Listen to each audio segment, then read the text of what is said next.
Hello दोस्तों, केना छी अहाँ सब? अहाँ सबके स्वागत करै छी एक और नया ब्लॉग में। तो चलू आइ के ब्लॉग में अहाँ सबके देखाबो जा रहल छी ओल के चटनी केना बनायल जाइ छै, एकदम आसान तरीका और देसी तरीका से। बहुत आदमी के ओल के चटनी बनावे में बहुत मुश्किल होइ छै, तो हम सोचलू किया ने ओल के चटनी एकदम आसान तरीका और देसी तरीका से बनायल जाए और अहूँ सबके देखायल जाए। तो देखियो, सबसे पहले ओल के लऽ लेब और एना बढ़िया से छील लेब। देखियो जे हिसाब से हम देखा रहल छी वह हिसाब से बढ़िया से अहाँ सब छील लेब ओल के।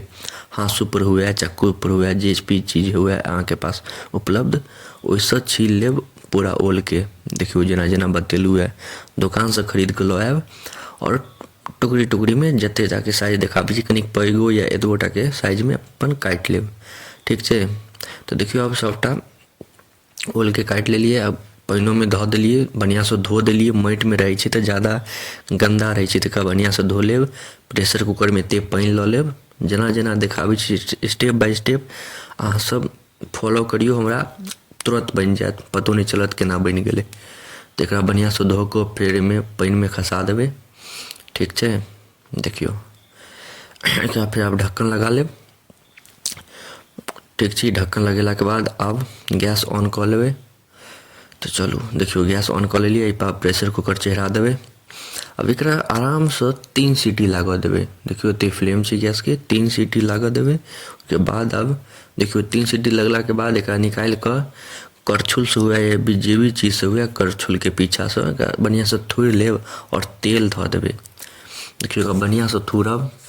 हम की भेलै, कनिक देर ले हम कतौ चलि गेलियै तऽ मम्मी अब प्रेशर कुकर में से निकालियो लेलकै, थूड़ियो देलकै। तो हम एलियै, कहलियै जा हमरा तऽ वीडियो बनाबऽके छलै। तो मम्मी के यादे नहीं रहलै जे हमरा वीडियो बनाबऽके छै, आ हम कतौ बाहर चलि गेल रहियै। तऽ छोड़ू, ओहि प्रेशर कुकर में से निकालि लेब। जते भी भेल हैत, सिद्ध भऽ गेल हैत, तऽ सबके ई की कहै छै एकरा, करछुल से पेन से बढ़िया से सबके फोड़ि लेब। सबके देखै छियै ना, सन्ना जकाँ बना लेब। ओहिमे एते कनि तेल धऽ देबै छोटका गिलास। इम्हर अथी में दोसर करछुल में तेल में जीर धऽ देबै और कनिक हींगो धऽ देबै। नहीं, जीर देबऽके छै और कनिक हाँ हींगो दऽ देबै, जे स्वाद मस्त लागत। ओल के चटनी में हींग पड़ि जाइ छै तऽ और मजा आयत। तो कनिक हींग दऽ देबै। एकरा गरम कऽ लेब। तेल के गरम में जीर धऽ देबै और हींग धऽ देबै। एकरा ई गरम भऽ जायत गैस पर, ओहिके बाद ओल के चटनी में ढारि देबै। देखियो कमे छलै हींग, तो सबके पोछि कर धऽ देलिए। कमे देबऽ करै छी, ज़्यादा नहीं। तो के बाद अब एहिमे ढारि देलिए एकरा ओल के चटनी में। ठीक छै? देखियो जेना जेना बताबै छी, ओहि हिसाब से अहाँ सब बनायब तो तुरंते बनि जायत। 5 मिनट के अंदर बनि जायत, पतो नहीं चलत।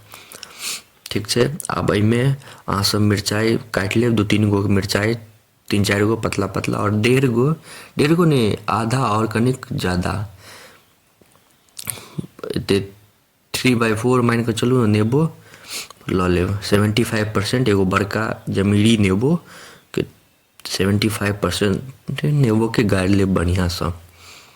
अब मिरचाई धऽ देबै बढ़िया से। जमीरी नेबो गाड़ब, कागजी नेबो नहीं, जमीरी नेबो गाड़बै तहने एकर की कहै छै कब कब होइ छै ना, ओल के कब कब जे मुँह में लगै छै कब कब, ओ खत्म हैत। ओना दोकान से खरीद के अनबै ने मोलहा ओल, तो ओ कब कब नहीं लागत। अपन जे जमीन तर में देसी रहै छै ने गाड़ल, ओकरा उखाड़ै छी, ओ ज़्यादा कब कब लगै छै। ती कथी कब कब लगतै, किछो कब कब नहीं लगतै। तो देखियो सब गाड़ि देलिए बढ़िया से रस। जम्बीरी नेबो के, जम्बीरी नेबो होइ छै, ओकरा बढ़िया से रस गाड़ि लेब। 3/4 रेशियो में, मतलब 75% ओकरा गाड़ि देबै। एगो बड़का जे साइज होइ छै जमीरी नेबो के 75% गाड़ि लेब और बढ़िया से मिला देबै। देखियो अहाँ सबके याद छलै, हम सब अपना सब भूलिए गेली नीमक डालनाइ। तो चलू अब नीमक डालि देबै। नीमक अहाँ 1.5 चम्मच या इससे कनिक और ज़्यादा डालि देबै। 1.5 चम्मच लऽ कऽ चलू, 1.5 चम्मच नीमक डालि देबै। एक बार फिर बढ़िया से मिला देबै। जखन नेबो सब नहीं देलिए तखने नीमको दऽ कऽ एके साथ मिला देबै। नीमक देनाइ भूलिए गेल छलिए, तो फिर अचानक याद एलै, ओ नीमक तो भूलिए गेलिए। आब देखियो अब 1 नंबर बनि गेलै, एकदम चटाकेदार फटाकेदार एकदम चटपटा बन गेल। अहाँ सबके मुँह में पानि आबि रहल यऽ कि नहीं सच सच बतायब। तऽ अहाँ सबके एते देर तक देखऽ के लिए धन्यवाद। अहाँ सब एक बेर घर पर जरूर बनायब ई सब, ई ओल के चटनी। अहाँ सबके एते देर तक देखऽ के लिए धन्यवाद। नीक लागे तऽ लाइक कमेंट शेयर सब्सक्राइब जरूर करब। मिलै छी अहाँ सबसँ अगला नेक्स्ट ब्लॉग में।